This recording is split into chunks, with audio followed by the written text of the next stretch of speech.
DJ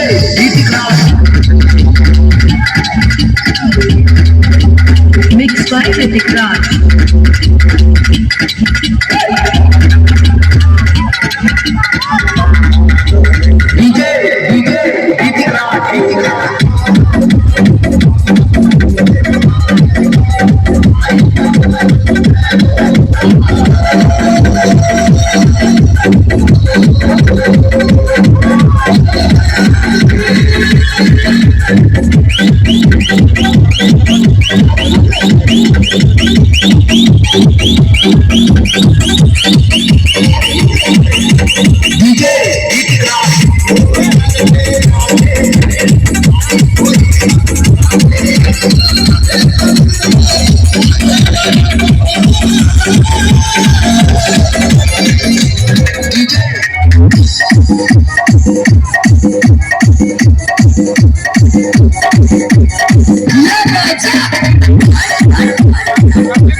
नहीं मिसरी मलाई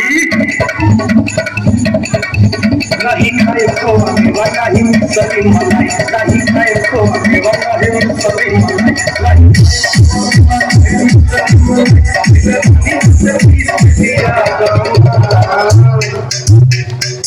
गणेश के मामी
ये गोरा चांदी बताओ भोले बाबा गोरा चांदी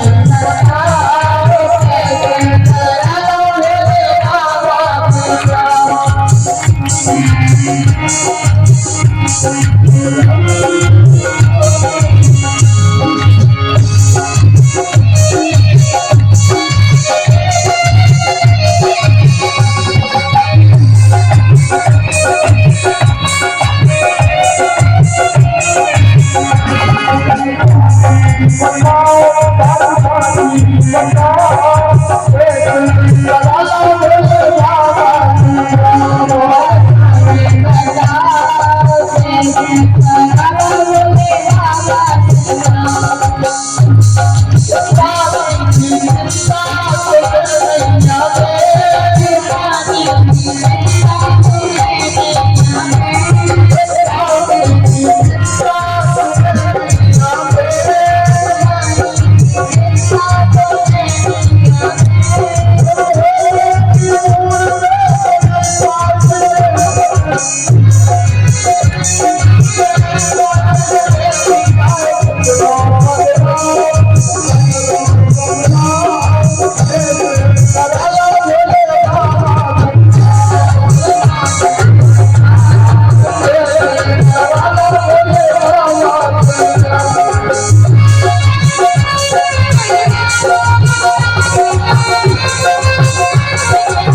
से बोलेंगे यार बोलिए गौरी शंकर भगवान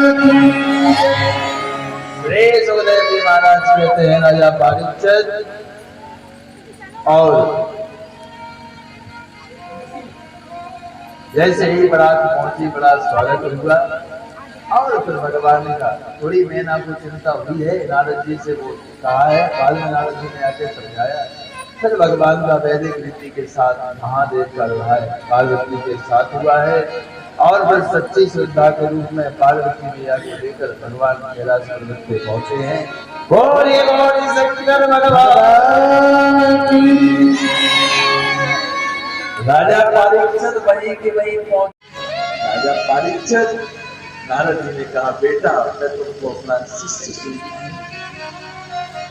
गुरुदेव एक घट भीतर घोर अंधेरा है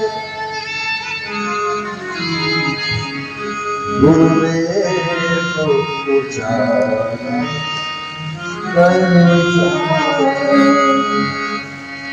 गुरुदेव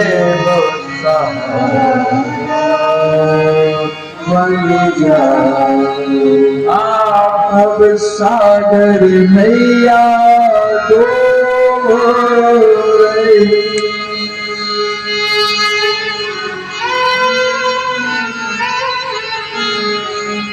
गुरुदेव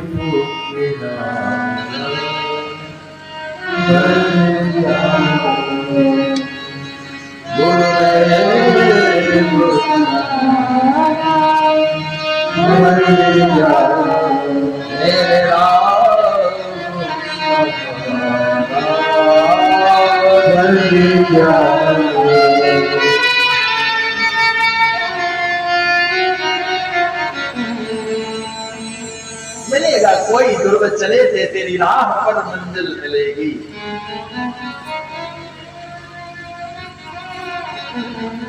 तो मंजिल से पहले तेरा ठिकाना मिल गया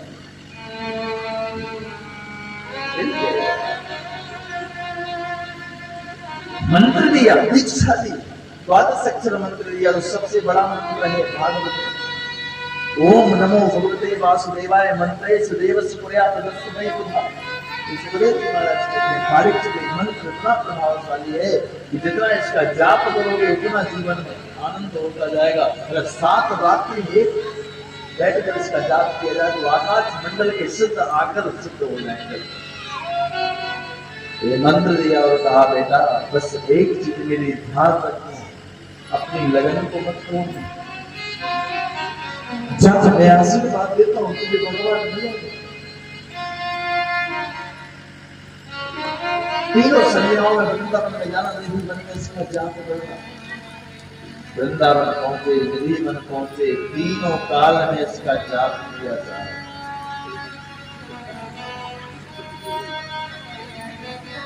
एक महीने फल और बेर खाए, इस मंत्र का जाप किया। दूसरे महीने बेलपत्र खाए, इस मंत्र का जाप किया। तीसरे महीने जल पिया, इस मंत्र का जाप किया। चौथे महीने कभी कभी जल पिया, इस मंत्र का जाप किया। 5वें महीने वायु को पिया, इस मंत्र को जाप किया।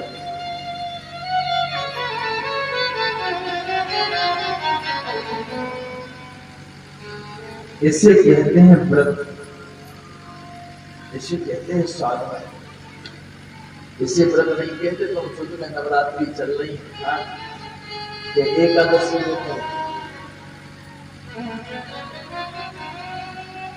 और तुमने कहा कि आज ही फलान की व्यवस्था कर लो, एक खाएंगे वो खाएंगे फलाना करेंगे। अरे तुमने रोटी छोड़ी और रोटी से गलत खाया, भोजन छोड़ा और भोजन से 3 गुना खा गए। ये व्रत व्रत का अर्थ है उपवास। इसमें केवल इतना शरीर को इतनी ऊर्जा मिले कि शरीर चले इसी गलत और क्या खाना साथ क्या खाने के लिए हम कथाओं में 12 मिनट हम खा ही नहीं पाते, लेकिन सबसे ज्यादा भूखे रहने में बाबा हमको ही कर पाते। बाहर चले तो रोज 4-4 दिन गाड़ी में रहे तो कोई खाना नहीं, लिंगों में मदद की और यदि मानो कि यहाँ जाए तो खाने को जाए और वो व्यवस्था करे तो हम तो ये कैसे भैया लाने के लिए। जिसकी आसक्ति भोजन पे है उसकी आसक्ति कभी भजन पे नहीं हो सकती। जिसको ये दिख रहा हो कि पानी का पूरा हो रहा है तो सुनाए, मंदिर कब जल्दी जाए और कब जल्दी खाए। जिसकी आसक्ति महाराज, जिसकी आसक्ति भोजन पर है वो भजन नहीं कर सकते। क्या साफ खाने के लिए चाहिए।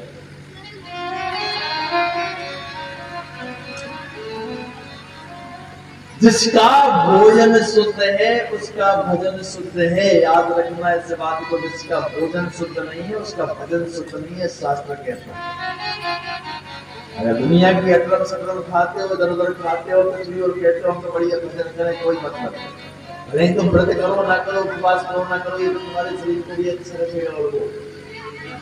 और ध्यान रखना आयुर्वेद की बात कहूँ आपसे तो खाने से कभी कोई बीमार नहीं होता, भूखे रहने से कभी कोई बीमार नहीं होता, हमेशा खाने से ही बीमार होते हो। आज तक का खाकर देखिए आयुर्वेद कहता है खाने से ही बीमार होता है, भूखे रहने से कभी नहीं होता। भूखे रहने से ठीक हो जाता है, जहाँ बीमार हो गया खाना छोड़ देगा तो ठीक हो जाएगा। हो जाता कि नहीं? तबीयत खराब हो जाए खाना छोड़ो।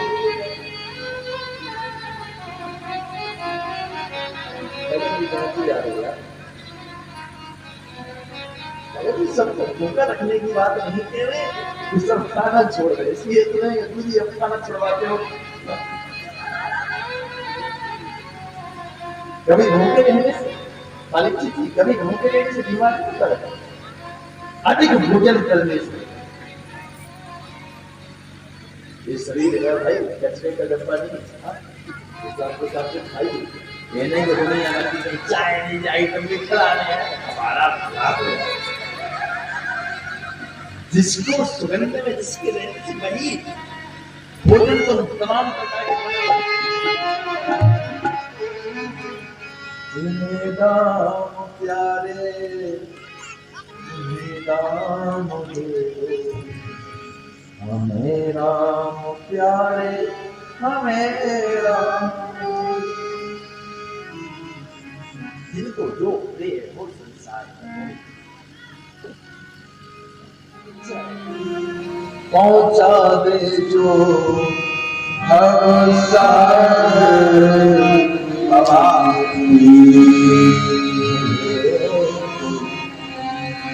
ऐसा संतो कोई गुरु अगर जीवन में मिल जाए तो साथ गुरु हमें इस संसार सदगुरु जीवन में मिल जाना कोई आसान बात नहीं।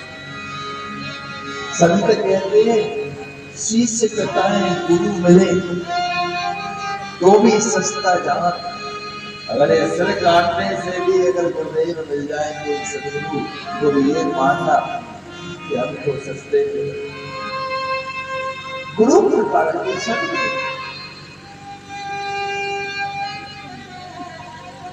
और वो भी बिना हरी कृपा बिना तुम्हारी कृपा के नहीं सकते।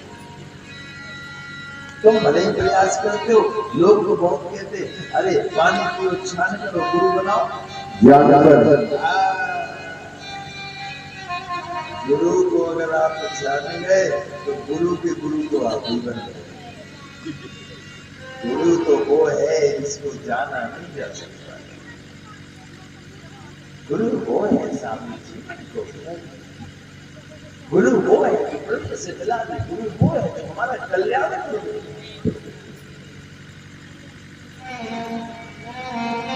बिना गुरु के जीवन में कोई कार्य होगा नहीं।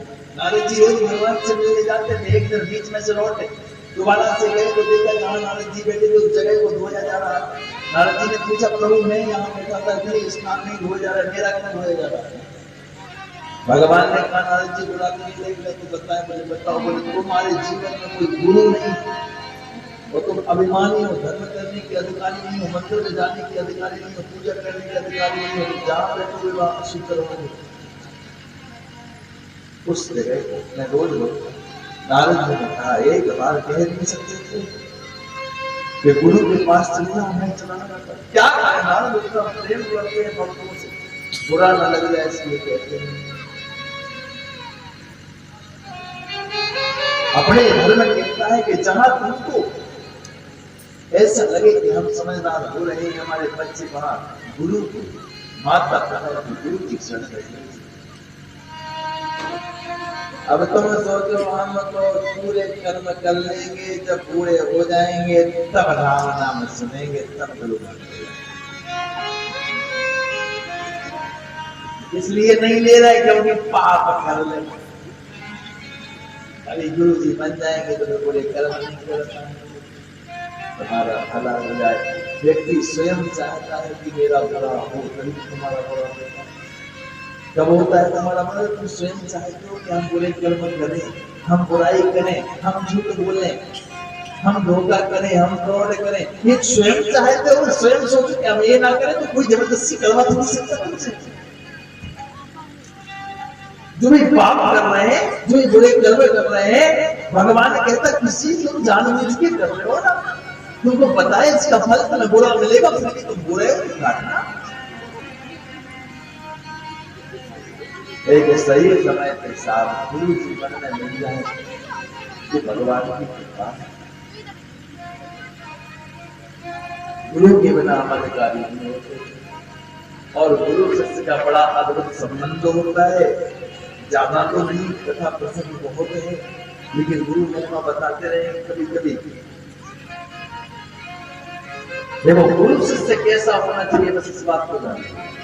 शिष्य कैसा होना चाहिए और गुरु कैसा होना चाहिए। शिष्य ऐसा होना चाहिए जो अपना सब कुछ गुरुदेव को दान। शिष्य कैसा होना चाहिए जो अपनी पूरी संपत्ति गुरुदेव को दान कर दे, ऐसा शिष्य होना चाहिए। और गुरु कैसा होना चाहिए?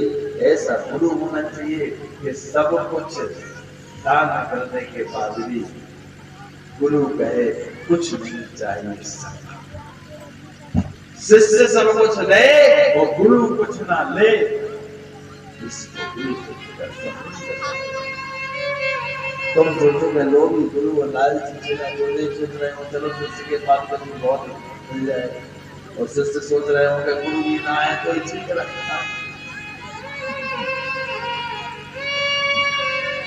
बड़ी विडम्बना है साहब। इस संसार में व्यक्ति उससे कोई अच्छा कहता है जिसको कुछ लगे। अभी दुनिया कितना भी कमाए कोई बात नहीं, और साधु संत महात्मा से कहीं से पैसा बचा ले या कोई चीज ले ले, अरे भैया क्या है वो मजे तो नहीं है। संत नहीं कमेंट करने वाले ही दुनिया में आनंद ले रहे। एक महामंडल सोचते रदासन की महारानी वो एक बहुत अच्छा खेलन थे। मैं उनके प्रवचन में बैठा था, उन्होंने किया प्रयास किया कि हमको ब्रह्मचार्य हमें भगवान हमको तुम ना कभी तुम्हारे मन में भाव लेगा, तुम सोच रहे हो भगवान हमें कहाँ मिलेगा, और ना भगवान से मिलने की शरण को ना भगवान मिलता है। जब तुम लगन विश्वास जगाओगे हमें भगवान से मिल रहा है, तो भगवान कैसे मिलेगा। उसी कलयुग में मीरा ने जब भगवान को चाहा भगवान मिले, कबीरा ने चाहा, सुधा ने चाहा, तुलसी ने चाहा, मिले कि नहीं मिले। तुमने कभी चाहा ही नहीं और तुम उससे कहते हो तुम केवल इतना चाहे तो भगवान कृपा बनाए रखिए, तो भगवान कहते परे रहिए चले जाओ संसार बहुत बड़ा है। हे भगवान धन संपत्ति दे दियो, तो भगवान कहते ले जाओ माया में फंसे रहना, शिव करके रखे रहना, घर में मर जाओगे किसी की किसी नहीं छोड़ो। जब हम लोग कभी भगवान से प्रेम नहीं करते, नहीं हम भगवान से मिलना चाहते तो भगवान कहाँ मिले। अरे तुम दुनिया छोड़िए, उसको मिलने का जिस मन में सोच रहे हो कि प्रभु तुमको ये मिलो, ऐसा संभव नहीं है कि भगवान ना मिले। भगवान दूर नहीं है, भक्त से भक्त दूर है भगवान से। मुंह को कहा ढूंढे बंदे मैं तो तेरे पास में।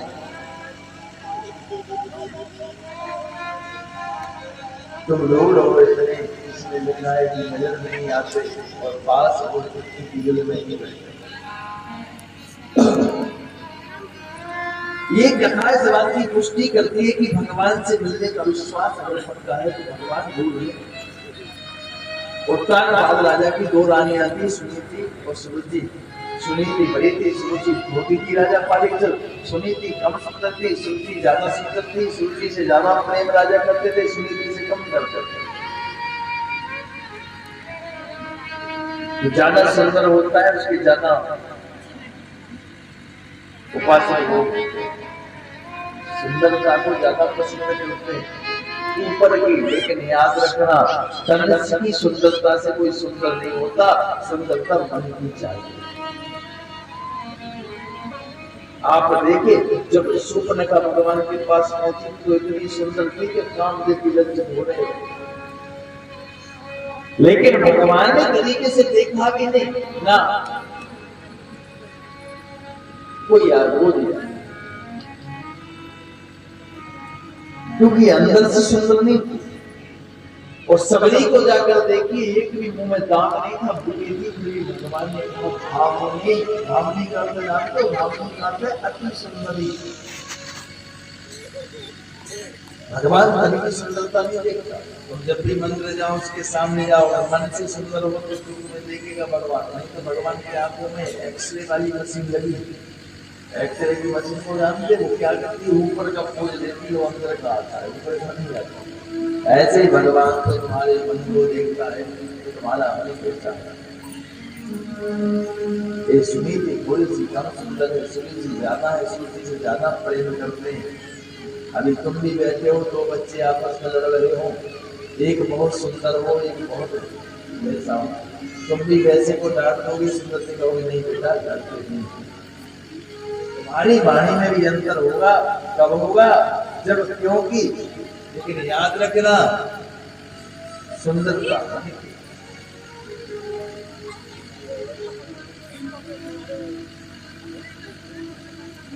दोनों के यहाँ एक पुत्र हुआ। एक सुनीति के यहाँ हुआ जिसका नाम पुत्र रखा गया, तो सुरुचि के यहाँ हुआ जिसका नाम रखा गया उत्तम। दोनों 5-5 वर्ष के हो गए। एक दिन श्री सुखदेव जी महाराज कहते राजा परीक्षित दोनों खेल रहे थे और खेलते खेलते उत्तम दौड़ा और उत्तम काल अपने पिता की गोदी में जाके बैठ गए। अब जब उत्तम बैठ गए तो सबके मन में भी आया कि मैं भी बैठूं, क्योंकि बच्चे तो एक दूसरे की नकल करते हैं। अगर एक बच्चा दूर से खेल रहा हो तो दूसरा भी उसी से खेल लेता है। जैसे ही उत्तम दौड़कर पिता की गोदी में बैठे, हम तो अपने पिताजी की गोदी में बैठे खेलने लगे, तो ध्रुव भी दौड़े, हम भी अपने पिताजी की गोदी में बैठे। और ध्रुव जैसे ही दौड़े, वहीं सुरुचि खड़ी थी, सुरुचि ने पकड़ के खींच के नीचे रख दिया। कहाँ जा रहा है? माँ, पिताजी की गोदी में बैठ रहा हूँ, भैया बैठ रहे हैं। कहा तू नहीं बैठ सकता। क्यों? क्योंकि तू मेरा बेटा था, तू मेरे सौत का बेटा और तू नहीं बैठ सकता। रोने लगे, कहा मैं बैठूंगा तो झंझोड़ दिया, मुझे पिता की गोद में बैठना है। बोले तू कभी नहीं बैठेगा, मेरा बेटा ही बैठेगा। और तुझे बैठना है तो तू एक काम कर ले, जा पहले मर जा, फिर दूसरा जन्म ले, मेरी कोख से जन्म तब करूंगा। बताओ किससे कैसे बात की जाती है? ये नीति को बोध होना चाहिए, ये ज्ञान होना चाहिए।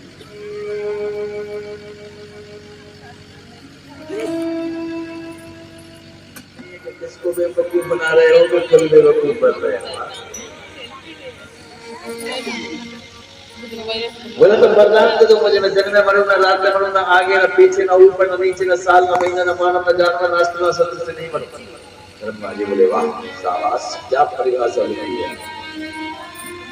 ब्रह्मा जी बोले ठीक है, जाओ, ना दिन में ना रात में, ना आगे ना पीछे, ना ऊपर ना नीचे, ना मानव ना जानवर, ना साल ना महीना, नहीं मरूंगा। और वरदान देके चले गए। बहुत हंसा परीक्षित। श्री सुखदेव जी महाराज कहते हैं राजन, ब्रह्मा जी वरदान दे गए और कहला दुनिया में बहुत से बेवकूफ इंसान देखे, लेकिन ब्रह्मा जी से बड़ा कोई बेवकूफ नहीं देखे। किसने तो उनकी सृष्टि बनवा दी है। बताओ, सीधे कह देते कि अमर हो जा, क्या प्रॉब्लम? जब मुझे दिन में मरना नहीं है, रात में मरना नहीं है, साल महीने में मरना नहीं है, आगे पीछे ऊपर नीचे मानव जानवर अस्त्र से मरना नहीं है, अरे मरूंगा कैसे?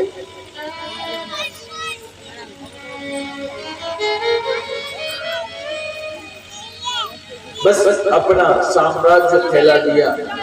जितने भक्त थे, संत थे, मारा सबको। खुद का नाम, खुद की पूजा, खुद के मंत्र, खुद के चालीसा,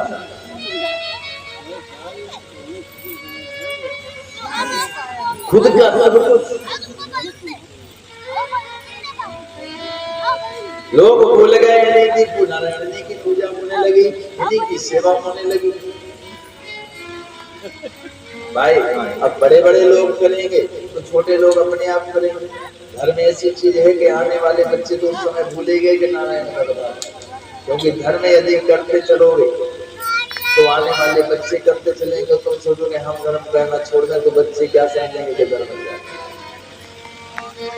हम धर्म करेंगे तो हमारी आने वाली पीढ़ी भी करेगी। आने वाले बच्चे भूल गए है ना कि सिर्फ कोई भगवान मानने लगे। इनकी पत्नी दयालु थी, मेरे भाई बहन उसके 4 पुत्र हुए थे। सबसे छोटा पुत्र था प्रहलाद, जिसको गर्भ का ज्ञान था, लेकिन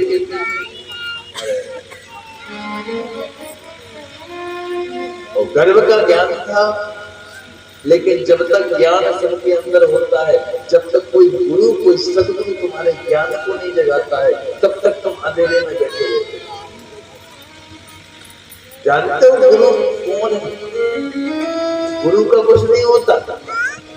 तुम्हारे पास दिया होता है, बत्ती होती है, तेल होता है, माचिस होती है, सब कुछ होते हुए तुम अंधेरे में रहते हो। और गुरु वो होता है तो तुम्हारा ही दिया लेता है, तुम्हारा ही तेल लेता है, तुम्हारी बत्ती, तुम्हारी दिया सलाई, और बस कुछ दिन चले जाता है। अंधेरा ज्ञान तुम्हारे अंदर है, तुम सब जानते हो, बस कोई ऐसा योग नहीं मिलता ऐसा तो तुम्हारे ज्ञान को जगा। प्रहलाद वहां से चले, अपने पिता को भगवान मानते हैं। एक दिन की बात है, और प्रहलाद एक कुम्हारों की बस्ती में चले गए।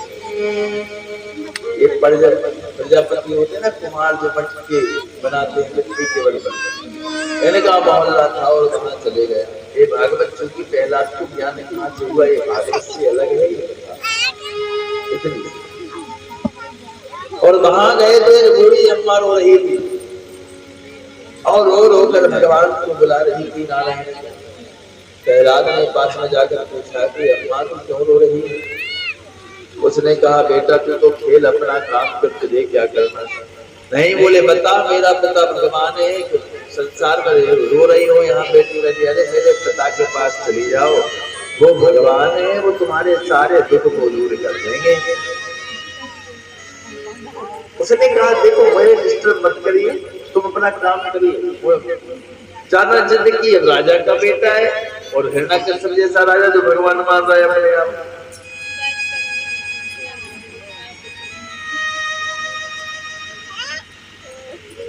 तो गुस्सा आ गया उस बुढ़ी अम्मा को। उसने कहा कि सुन, तेरा पिता भगवान नहीं, मेरा पिता भगवान नहीं है, तो भगवान कौन है? बोले भगवान केवल एक नारायण है, इसके अलावा कोई, और मेरे दुखों को केवल नारायण दूर कर सकता है और कोई नहीं कर सकता। अरे बोले तू अपना दुख तो बता, तो करिए तेरा दुख क्या है? उसने कहा ये जो आवाज चल रहा है जिसमें मिट्टी के बर्तन पक रहे हैं, इसमें एक मटका था जिसमें बिल्ली के 3-3 बच्चे थे और छोटे छोटे, और मैं थी नहीं तब तक बच्चों ने उसको भी लगा दिया। अब वो मटका भी जल रहा है जिसमें बिल्ली के 3 बच्चे हैं, और मैं प्रभु से प्रार्थना कर रही हूँ कि उन छोटे छोटे बच्चों को प्रभु जीवन दे दो, उनको बचा दो इस अग्नि में से।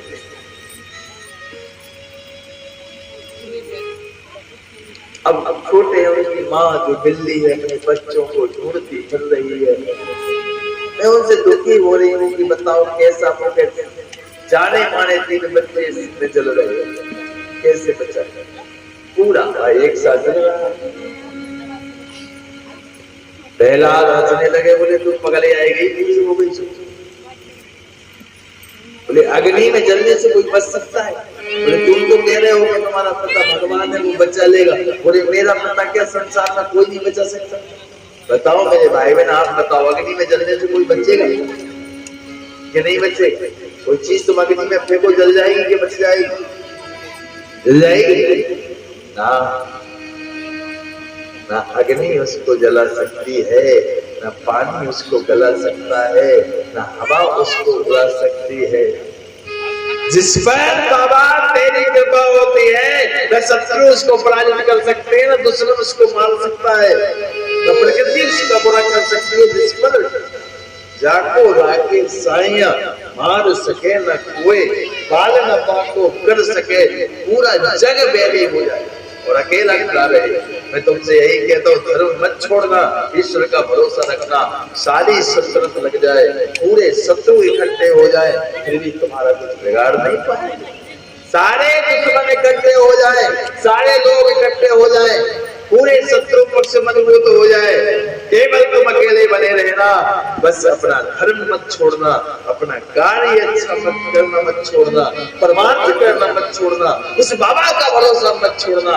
दुनिया की कोई भी ताकत तुमको पराजित नहीं कर पाएगी, तुम्हारा बात भी बात नहीं।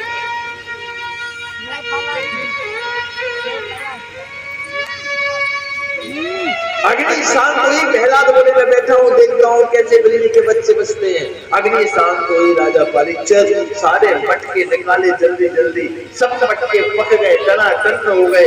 एक मटका उन्हीं पके मटकों के बीच में कच्चे का कच्चा निकला और उसको जैसे फोड़ा, 3 बच्चे जीवित हो गए। बोले नारायण भगवान की। उससे क्या मिटा ये दुनिया जिसे आपने बनाया, तुम जिस पर कृपा कर दो उसे दुनिया की कोई शक्ति चोट नहीं पहुंचा सकती, कोई शक्ति क्षति नहीं पहुंचा सकती। तुम्हारी प्रहलाद ने देखा कि अग्नि में भी बच्चे भी जले। नारायण ही भगवान है और कोई भगवान नहीं है, और सच्ची मोहब्बत नारायण से हो गई। और साफ करना भी है तो संसार से प्रेम करिए, हर जीव से प्रेम करिए, लेकिन सच्चा प्रेम उस नारायण। किसी शायर ने बहुत अच्छा लिखा है, इश्क करना माना तुझे मंजूर है। इश्क करना माना तुझे मंजूर है, तो इश्क कर उससे जो नूरों का नूर है। अगर मोहब्बत भी करना है, बेपनाह मोहब्बत करिए, उस बाबा से करिए, उस ब्रह्म से करिए, उस परमात्मा से करिए। इतना प्रेम करिए कि उसके दर्शन ना हो जाए तब तक एक निवाला मुंह में न जाए। आनंद लीजिए। तुम जितना प्रेम करोगे उससे दुगना प्रेम वो तुमसे करेगा। बात तो यहाँ है ना कि भगवान कहते हैं मुझसे दूर रहो तो मैं तुमसे दूर रहूं, और तुम मेरे पास आओ तो मुझे पास आना पड़े। तुम मुझसे प्रेम करोगे तो मुझे तुमसे प्रेम करना पड़ेगा, ये मेरी मजबूरी है। तुम मेरी ओर एक कदम बढ़ाओगे, मैं तुम्हारी ओर 10 कदम बढ़ाऊंगा। यही है, अगर तुम धर्म के मार्ग पर, अच्छे मार्ग पर एक कदम बढ़ाते हो तो भगवान 10 कदम तुम्हारी ओर बढ़ता है। और इसका विपरीत भी ध्यान देते रहे ना। अगर तुम सोचो हम तो भैया दूर ही से भगवान को माने, तो भगवान भी कह देता हम भी तुमसे 10 गुने दूर से ही है। जब तुम एक कदम पीछे जाते हो अच्छे मार्ग से, तो भगवान तुमसे 10 कदम दूर चलता है, फिर तुम्हारी कोई गाली नहीं। देखो जब तक उसकी चित्र छाया है वो 24 घंटे तुमको याद कर रहा है। अगर वो एक पल को भूल गया, अगर उसकी कृपा थी, समझ लेना जीवन में दुर्घटना नहीं। इसलिए सारा जग रूप है, राम न रूप है। एक प्रयास करना, उसकी कृपा है तो दुनिया तुम्हारी बन जाएगी। तुमको यश देगी, सम्मान देगी, प्रेम देगी, संपत्ति देगी, धन देगी। और उसकी कृपा नहीं है तो यही दुनिया तुमको साथ देखना भी पसंद नहीं करेगी। पहला तो ज्ञान हो गया। मैंने आज कथा प्रारंभ में आपसे कहा था कि एक शब्द की जिंदगी को बदल सकता है, लेकिन एक शब्द को मान नहीं सकता। पहला सच्चा प्रेम भगवान से करने लगे। अब छोटा बेटा है तो सबसे ज्यादा प्रेम है। और हिरणा कश्यप ने सोचा बेटे को पढ़ने के लिए भेजूं, शिक्षा की चिंता होती है माँ बाप। गुरुकुल में पढ़ने के लिए भेजा और गुरुकुल में पढ़ने के लिए गए। अब प्रहलाद का काम, जहाँ मन रम जाए भगवान में, कहता हूँ जब तक तुमने कृपा नहीं देखी, कहा था जब तक तुम उसकी कृपा को नहीं जाने हो तब तक तुम दूर हो उससे। जिस दिन उसकी कृपा आंखों से देख लोगे ना बरसते, उस दिन दुनिया से प्रेम हट जाए। फिर केवल दुनिया से एक ही उद्देश्य से प्रेम करोगे, बस इस संसार में रहना है, सबसे आसक्त है। बाकी सच्चा प्रेम परमात्मा से है। जिसको जब जब ज्ञान हुआ, जिस पर जब जब कृपा हुई, वो तब तक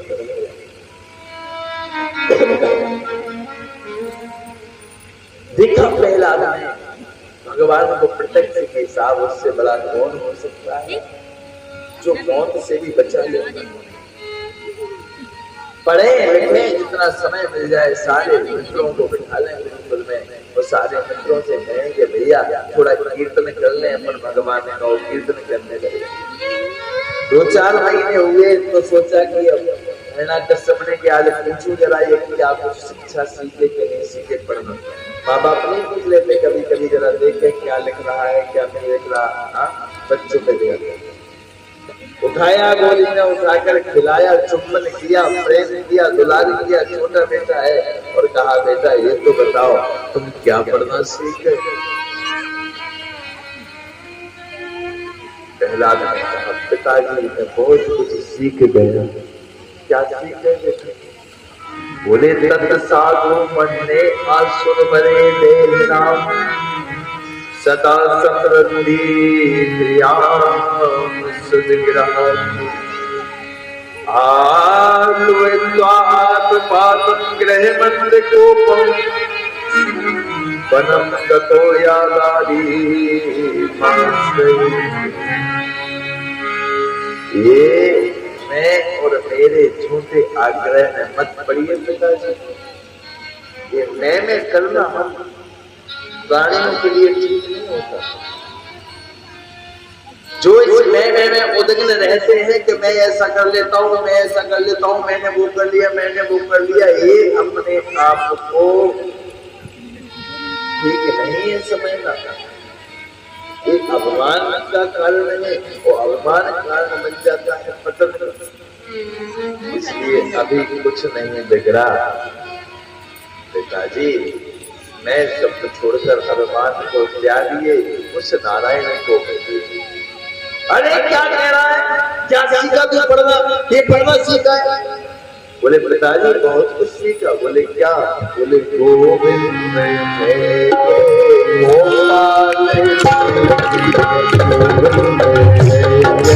गोपाल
भटक दिया नीचे और गुरुजनों को बुलाया जो पढ़ाने वाले थे। बोले इसने नारायण का नाम किसने सिखाया? बेचारे डर गए, सारे गुरुजन पढ़ाने वाले दुष्ट है, सब क्या पता नहीं मार डांट दिया कि अगर आज के बाद नारायण का नाम इसकी जुबान से मैंने सुन लिया तो समझ लेना तुम सबको मालूम। अब पढ़ने जाए जो शिक्षक हैं वो इस बात पे ध्यान दें कि ये नारायण का नाम तुम करेगा। प्रहलाद बोले अपने गुरुजनों से, बोले अगर तुम मुझे कीर्तन नहीं करने दोगे, चिल्लाऊंगा नहीं तो मन में करूंगा। लगन जहां लग जाए, मौत से नहीं बच सकते हो। इसी जिंदगी जब तक चेतन है तब तक आनंद से जिए, चिंता मत करिए, जो हो रहा है होने दो। समय मिलने वाला नहीं। हंसले गाने ये दिन न मिलेंगे कल,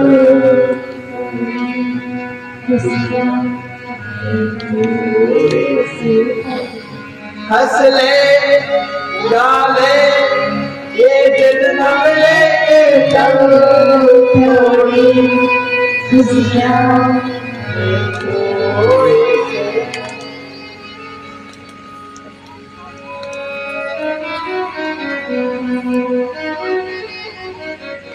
जीवन मिला उसका आनंद लीजिए। तो भगवान की इतनी कृपा होगी, कल बहुत करेंगे लग रही थी तो भगवान के आज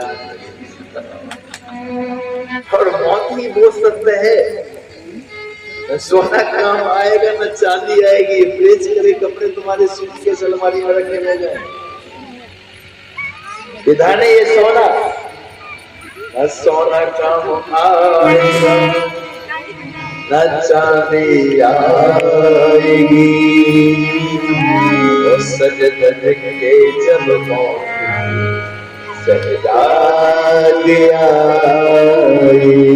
इसलिए डरते हो तो मन ना जाए, अभी बैठे हो थोड़ा सा बुखार आ जाए तो बुखार ठीक ना हो फिर डॉक्टर साहब मन बदला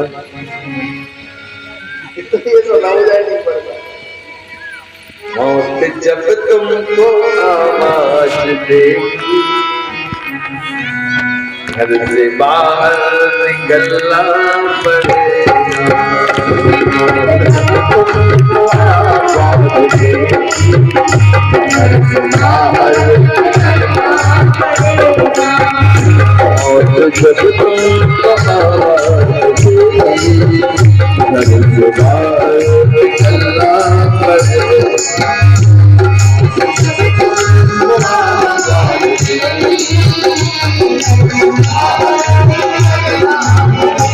ऐसे इंतजाम कर लेना, दुनिया का कुछ भी कर लेना, बीच डॉक्टरों के बीच में बैठ जाना, लेकिन मौत जब आएगी ना, आपने उसका नाम सुना होगा, क्या नाम था वो डॉक्टर?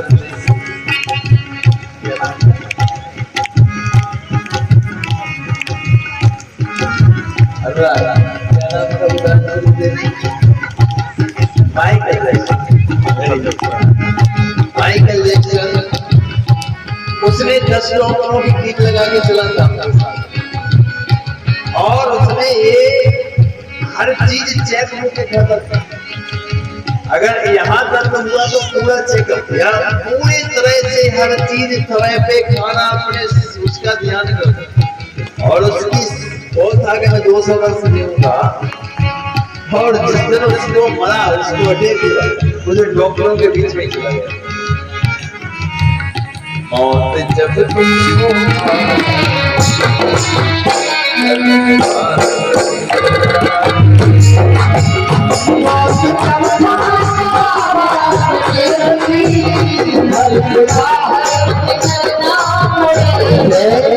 श्वास रुक जाएगी चलते चलते, तब बुझ जाएगी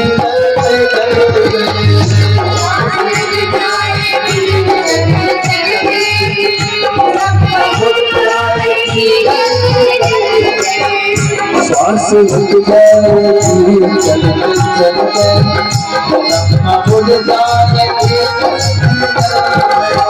श्वास रुक जाएगी चलते चलते, बुझ जाएगी। क्या रह जाएगा? स्वर्गीय फला नाम रह जाएगा,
रह जाएगा।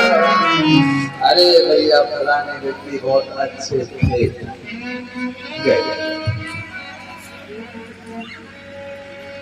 ऐसे डरते हो बस मर ना जाए, अभी थोड़ी सी बीमारी हो जाए, 2-4 दिन ठीक ना हो, ऐसा लगता जैसे ऐसा ना हो। अरे दादा मन में तो पड़े, लाख कोशिश कर लेना, शमशान घाट को कभी कभी प्रणाम कर लिया करे। मैं तो ये कहता हूँ कभी कभी घूम जाया करे, चक्कर लगाया करे शमशान घाट, यही वो जगह है। और यहाँ तक कहता हूँ कि अगर जीवन में पिकनिक मनाने जाना है तो कभी कभी शमशान घाट पे जाइए, बैठे कर पिकनिक मनाइए। भगवान नारायण की पूजा बंद करा के खुद अपनी पूजा कराने लगे, अपने आप को ही गॉड कहने लगे, अपने आप को ही भगवान कहने लगे।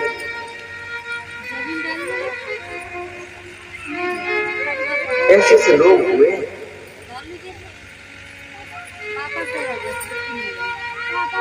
आज ही तुम देखते हो कई संप्रदाय ऐसे चल रहे हैं जो ये कहते हैं कि भगवान नारायण भगवान नहीं है, राम भगवान नहीं है, आइए हमारे पास आइए, इस धर्म को जोड़िए, इस संप्रदाय में जुड़िए, हम भगवान को दर्शन करवाएंगे, साक्षात्कार करवाएंगे।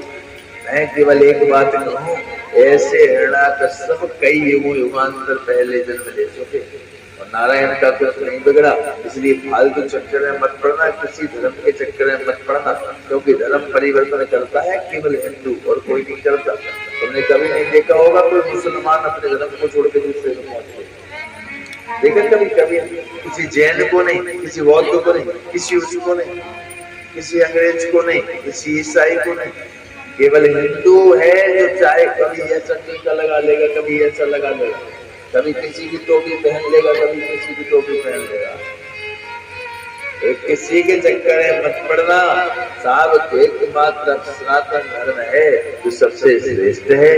और ऐसे दुष्ट जो लोग हैं जो भ्रमित कर रहे हैं, जो मैं किसी धर्म की आलोचना नहीं कर रहा हूँ, लेकिन सत्यता बता रहा हूँ, और किसी को बुरा लगे तो लगे। हम साहब इस चीज से डरते नहीं है कि किसी को बुरा लगे, ऐसा लगे। हम तो तुमसे भी कह देते तुमको बुरा लगे तो घर पे सोइए।